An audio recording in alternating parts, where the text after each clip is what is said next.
The Yucatan is full of exotic plants, big, brightly colored birds, and small, secretive animals. There are a plethora of creatures that are unique to this area. The area is also considered the cradle of Maya civilization. Using hunting as a land use keeps this delicate ecosystem intact. Hunting has become a controversial practice in modern times. My name is Dan Cabela, and I am traveling the globe to explore the true impact hunting is having on our remaining wild landscapes. This practice goes back as far as human history can remember. But does it have a place in modern conservation?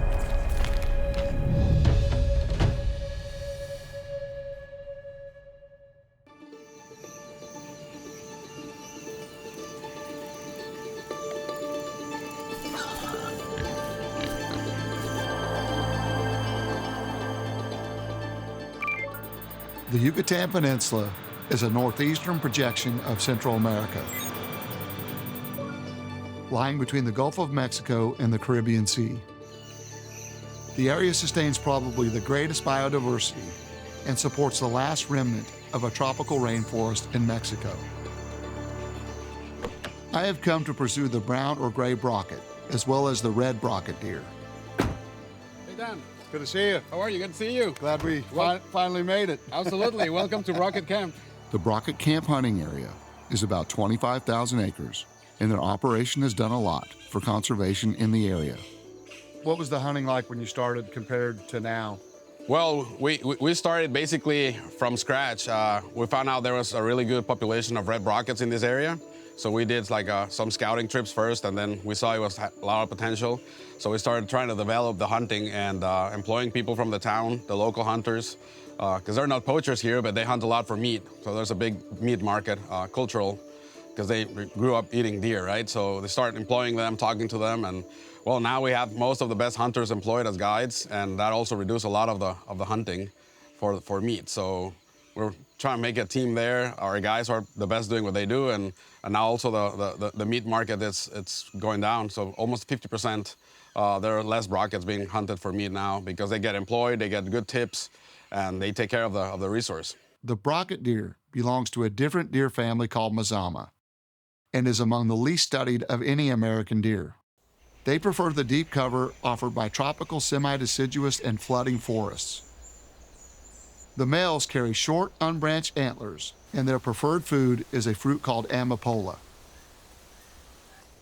By having controlled legal hunting in the area, a limited offtake quota is set and managed, and anti-poaching is done to prevent illegal activities.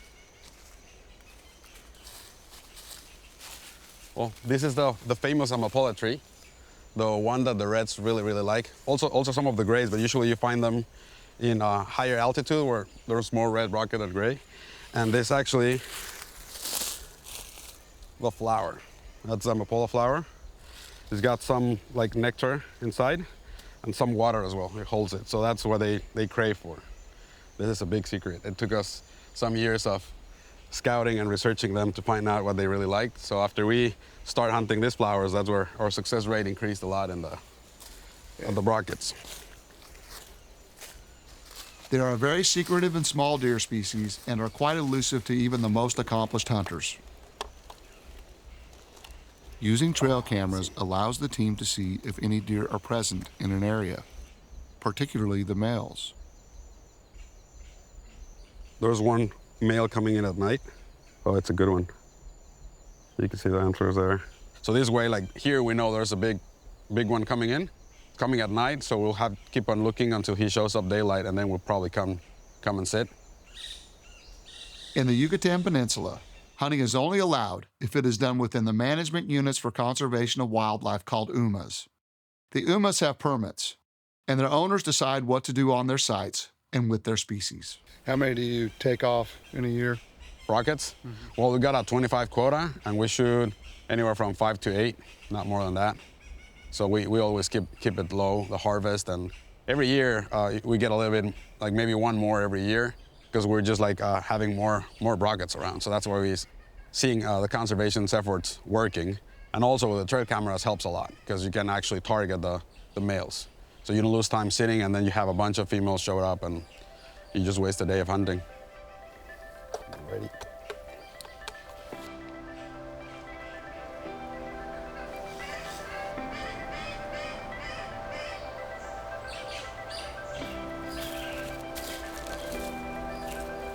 One of the most alluring attractions to hunting the Yucatan is the entire experience. This includes an immersion into the unique habitat and sounds and smells of the jungle, as well as the climbing into a tree platform called a Mayan and swinging on hammocks. Dan, this is one of our local made Mayans, as we call it here. So it's basically a tree stand. That's what we use for the Brocket. That way you're high up, it gives you an advantage, both with the sight and scent. As you can see, the amapola tree is right under. Hopefully we'll get one coming into that area and feed. And you won't even hear them. It's amazing how they can move so silently through the forest, and sometimes you just look down and there they are.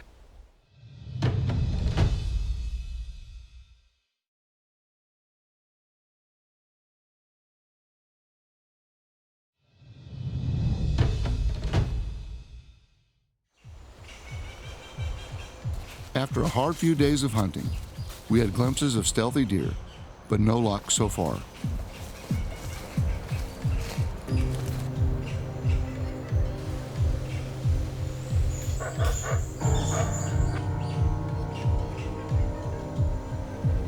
After almost 2 weeks, we have our first real opportunity.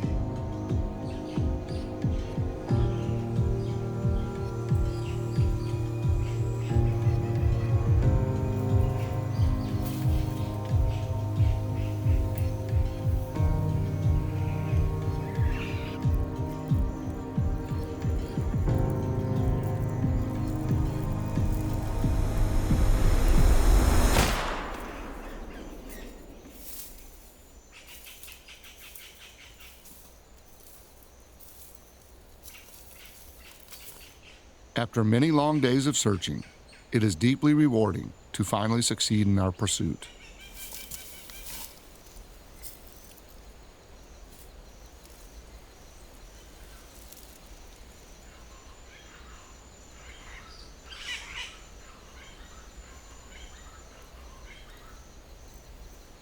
The funds generated through hunting also have a direct and positive economic impact on the local communities, incentivizing the protection of wildlife.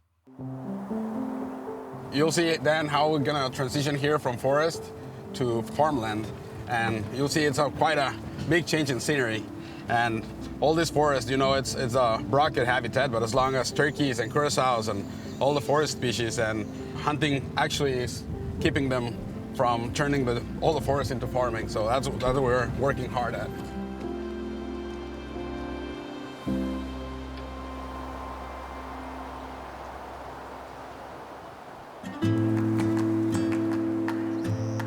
I have been given a rare opportunity to join a group of local Mayan people on a traditional hunt. ¿Qué pasó, Lonnie? ¿Qué onda? ¿Qué onda? ¿Qué tal? Dan Cabela, mi amigo. Mucho gusto. This kind of fun of the driven hunt is a tradition of this village, of this town. And they gather to make these driven hunts almost every Sunday, since these people don't have many resources. So this is their main source of protein. This is what they do to bring food to their table. That's correct. Okay, Lenny, so are we ready? Yeah. Okay, so Let's go. let's go. Vámonos. Get it on. The jungle is extremely dense out here and is apparently covered in the ruins of old Mayan cities.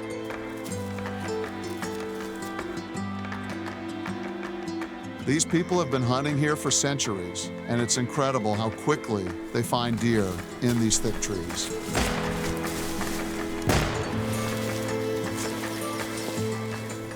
We heard 2 shots.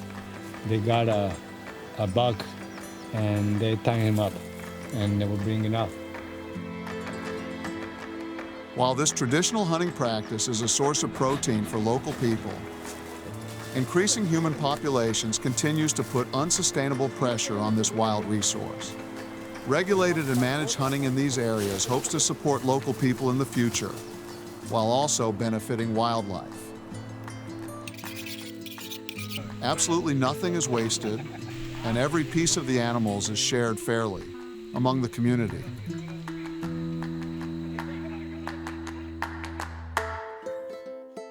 After a challenging but rewarding 2 weeks in the Yucatan, we are off to explore another part of Mexico. The reserve we are hunting is called Berruar de Xochiapa, which translates to Beautiful Resort of the Flower River. It is located in the center of a triangle formed by the city of Huatusco, the city of Jalapa, and the port of Veracruz, and is in the central region of the state of Veracruz.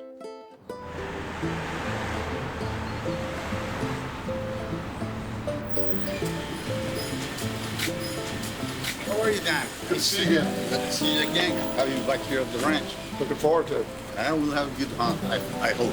Yeah. Let's get out there and chase some deer. Load these bags in the truck and let's go. I have come to hunt the elusive Gulf Coast whitetail, as well as take a look at conservation status and practices in the southern part of Mexico.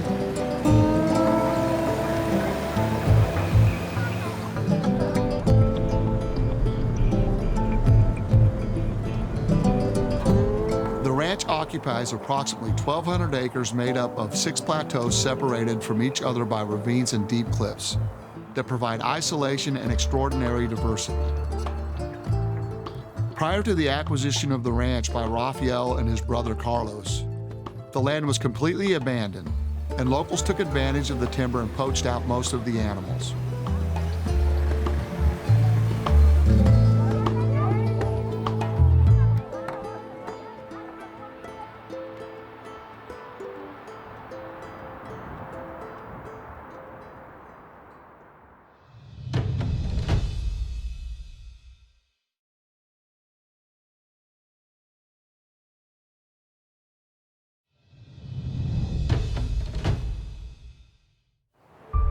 The main conservation challenges and threats within the region are agriculture, poaching, and deforestation. Population growth is another threat to Mexico's wildlife.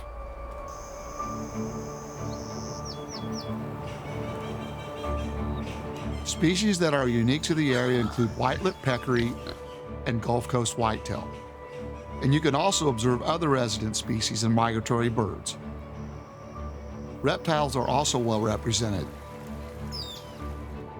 After purchasing the property, the brothers have invested a 30-year conservation restoration commitment to bring native animals, trees, and plants back to the preserve. It is because of this effort that the ranch is now a thriving oasis for wildlife.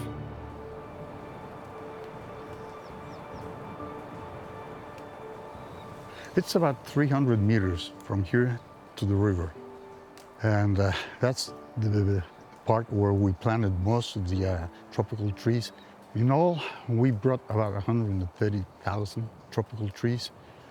Of those, most of them were planted down in the canyon, some of them up here in the savanna. It's an amazing canyon. I have come to hunt the elusive Gulf Coast whitetail, as well as take a look at conservation status and practices in the southern part of Mexico.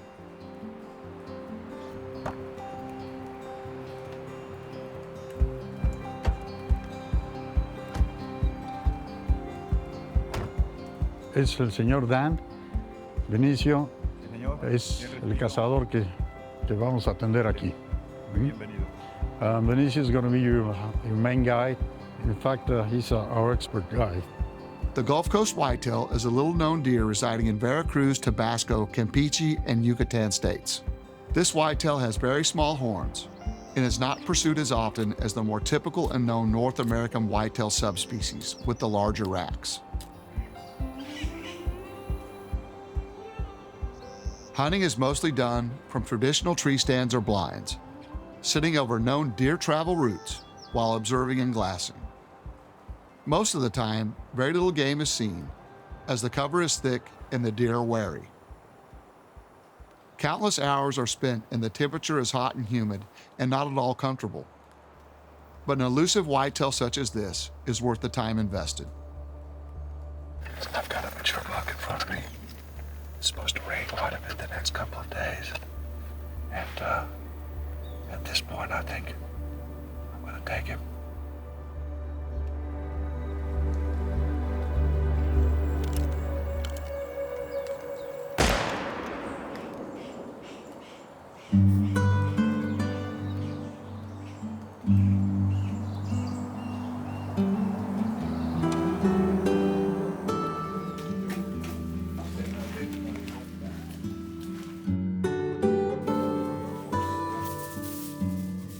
The cooks prepared a traditional meal that was quite possibly the most tender venison meat I have ever eaten. It was slow cooked and seasoned with local spices and could easily be cut with just a fork.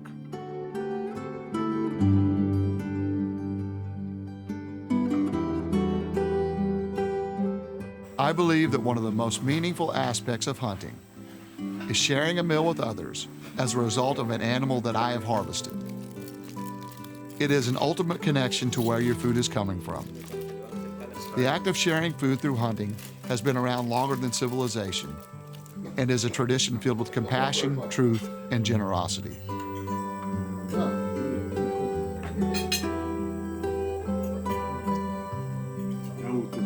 Perfecto.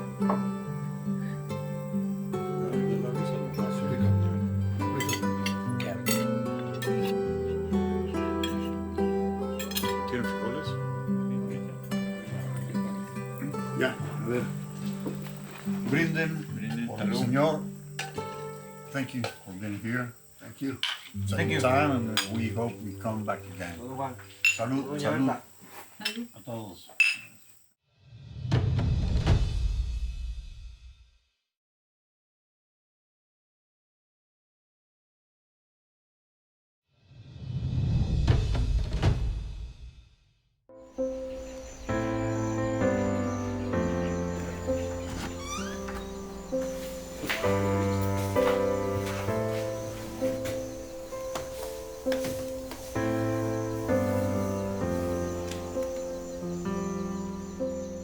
Hunting regulations are of little concern to poachers, and if caught, prosecution or meaningful penalties for this illegal activity are rare. Because there is extreme poverty in the southern part of Mexico, poaching is rampant. Belrewart de Xochiapa has unique barriers to defense against poaching and human encroachment. On one end of the property, there is a very deep and steep canyon that makes access to the ranch very difficult from that direction. On the other side of the property, there's a high fence. Both of these barriers serve to keep poaching out of the preserve. I spoke with my guide, Benicio Hico, who was a well-known poacher in the area many years ago. He is now employed by the ranch and has been for the last 20 years. His perspectives regarding wildlife and poaching have changed dramatically. He is currently in charge of anti-poaching on the ranch and has gone from a problem for wildlife to becoming a solution for wildlife protection. Does he have any idea roughly how many animals he may have taken back in his younger years? Conejos, mapaches, zorros, ardilla. He says that maybe he thinks he might have hunted about 30 animals in all between, which include armadillos, coatis, everything that came in sight. He was a hunter. So ask him if he feels that it's important to protect the indigenous animals of this area. Yo estoy pendiente de los que bajan cazadores que son He says that he's all against it, and if people come into the ranch by force, they will be kicked out by force too. People who don't have anything to do on the ranch will do it, like poachers. What does it mean for Benicio to now be a protector of the wildlife and the ecosystem here? Para mí es un orgullo tener esta vegetación importante porque He says that for him it is important that we have all this vegetation and the protection that we have given to this place for us and for the people in the town. That he's proud of what we're doing, what he's doing with the vegetation and the animals. This is a forest and and wildlife. Unlike agricultural use, legal and regulated hunting does not have any negative impact. It is a natural land use that has been part of the human existence since the earliest of records, keeps large tracts of land intact and in their natural state, and it is a highly effective conservation tool for all the species that inhabit the space where this practice is used.